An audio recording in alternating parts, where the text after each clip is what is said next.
meeting of foreign ministers of South Asian Association for Regional Cooperation, that's SAARC countries, which was slated to be held on Saturday in New York, has been cancelled. Now, it's been learned from reliable sources that Pakistan wanted the Taliban to represent Afghanistan in the SAARC meet, and it was Nepal that was the host of the meet, which is held annually on the sidelines of the UN General Assembly, and they did not want to host the Taliban. Let's go across to Kadambini now for more. Kadambini, give us more details of this and the cancellation of the SAARC meet.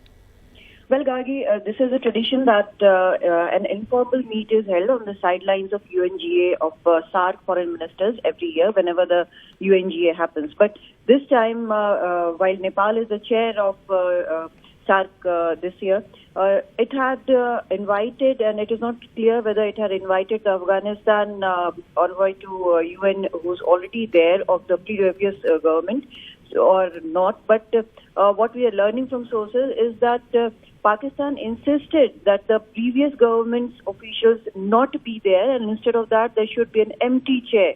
So, and he also, Pakistan also insisted that the Taliban should get some sort of representation in this SAARC meeting, which happens. But the member states shot it down because they said it is not feasible, as most of the countries of the world have not recognized Taliban as the official government in Afghanistan, and it won't be right to do that. Apart from that, Afghanistan government has not even applied to UN for any credentials.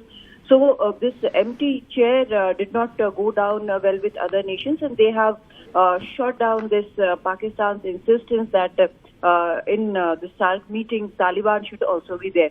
So at the moment, because there is no concurrence about this, so a note verbal was sent to the member nations saying that this meeting is being cancelled. So at the moment, there is no meeting of SAARC foreign ministers at the sidelines of UNGA. Gargi? All right, so Kadamni, very interesting that SAARC continued to insist. So you're saying that even though, there were attempts made to arrive at a consensus, Pakistan continued to insist on the Taliban being present at this meeting? Right, Gargi. Pakistan kept insisting, but other member nations did not agree to it. We know that on 15th of August, the Taliban took over Afghanistan by force, and we have also seen that it has not honored any of the conditions which were put on. It had agreed to in Doha deal, but Pakistan kept insisting about this, that Taliban should be represented or there should be an empty chair. But this was not agreed upon by other member nations of the SAARC country. So the meeting itself was cancelled.